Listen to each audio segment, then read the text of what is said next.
Hello students, welcome to another episode of Storytime with Mr. Ritter. In today's episode I'm going to be reading you one of Mrs. Ritter's favorite books from when she was a young girl. This book is called Be Nice to Spiders.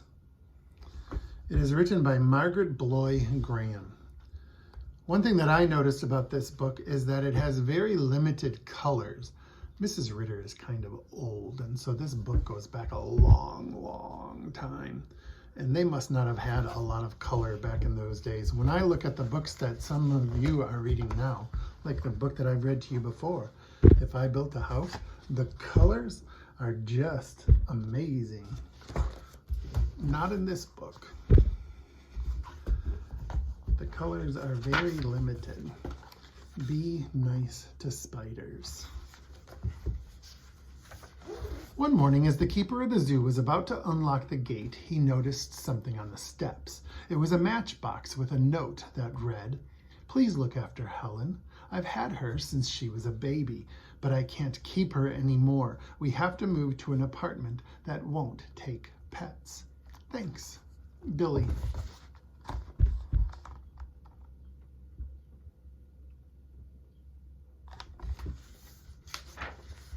The keeper opened the matchbox and out jumped Helen. "Great Scott," he said, "a spider!" He tried to catch her, but Helen was too fast for him. She had 8 legs and moved like lightning.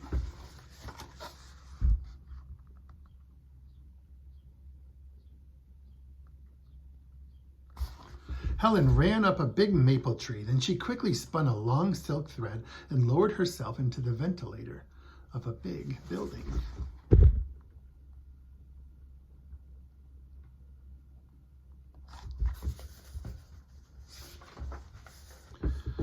It was the lion house. There was a big old lion in one cage and a mother lion and her cubs in another. There were also lots of flies. They were buzzing in the lion's ears and crawling on their noses.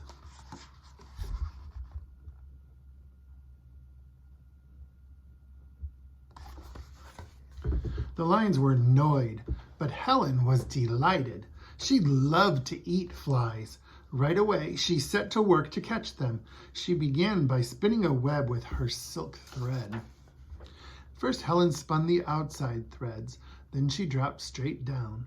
Next, she spun lots of threads from the center to the outside. Then she spun a little spiral in the middle. Finally, she spun a big spiral. This part of the web was very sticky. When Helen had finished, she sat in the center and waited. One by one, the flies got caught in the sticky part of the web, and one by one, Helen ate them.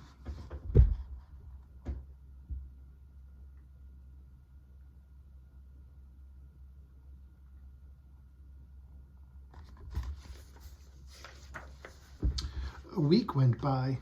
Helen kept catching and eating flies until there were no more flies in the lion house. She had caught and eaten them all. Now the big old lion snoozed peacefully all day long. The mother lion licked her cubs and purred, and Helen was fat and satisfied.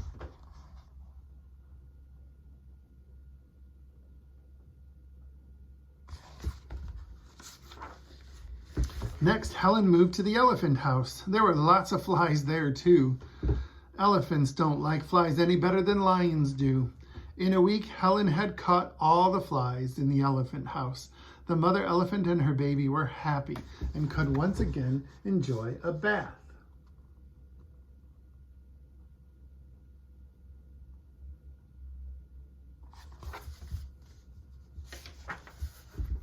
Then Helen moved to the zebra house.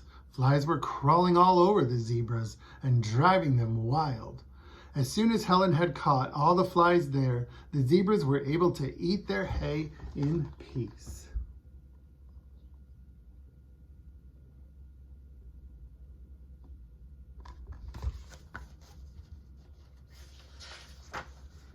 Helen went from one building to another, spinning webs and eating up all the flies. The zoo became a peaceful place. All the animals were happy and contented. As for Helen, she was happy and contented too. It was a spider's paradise.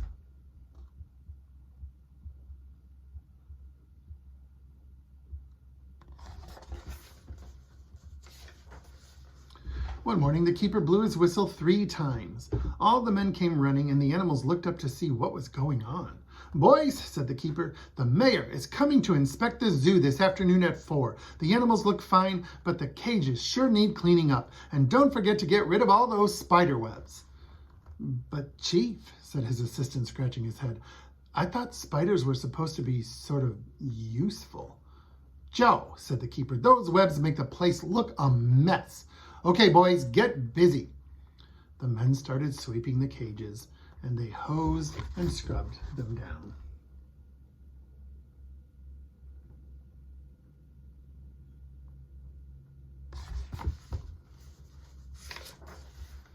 When they were cleaning the camel house, one of the men saw Helen.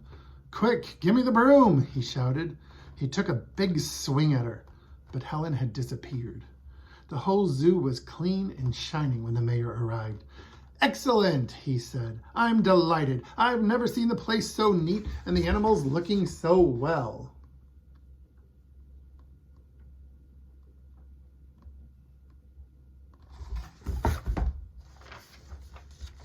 Meanwhile, Helen was still in the camel house, hiding in a crack in the ceiling. As the days went by, she grew very hungry, but she didn't dare come out. The flies began coming back, and the camels were irritable again. At last, Helen became so hungry that she couldn't stand it any longer. That night, when no one was around, she started spinning another web. From then on, Helen stayed in the camel house catching flies, but she didn't dare go anywhere else, which was lucky for the camels. They were happy and contented again.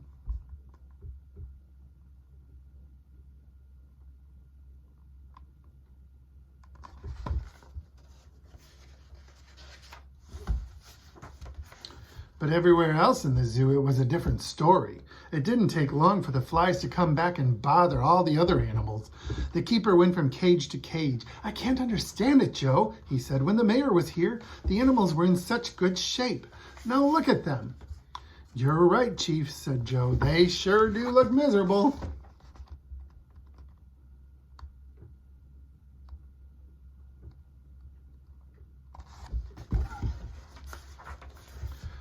Their last step was the camel house. "Why, the camels seem fine," said the keeper. "And there don't seem to be any flies in here," said Joe. They both looked around carefully. "Look, Chief," Joe said. "Now I know what's going on. See that spider up there? It's eating all the flies. That's why the camels look so good. Spiders are useful." "That's what I tried to tell you the other day." "Of course, Joe," said the keeper. "I should have known it all along. Let's call the men."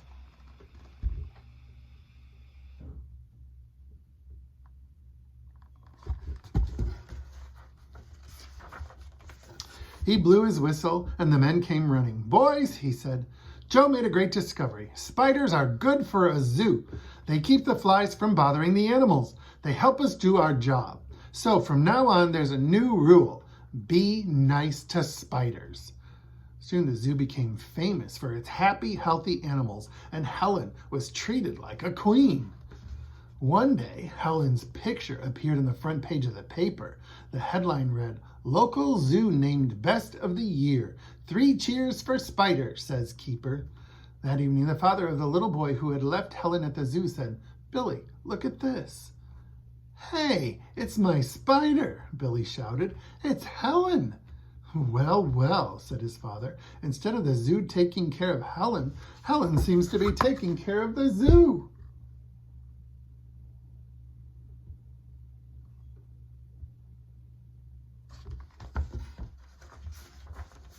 The next morning, Billy ran to the zoo. "I'm Billy," he said to the keeper. "I'm the one who brought you that spider." "Hey, look, she's made an egg sac." "I bet there'll be plenty of baby spiders soon." And Billy was right. A few days later, out of the egg sac came lots of little spiders. From then on, Helen and her children and all the animals in the zoo lived happily ever after.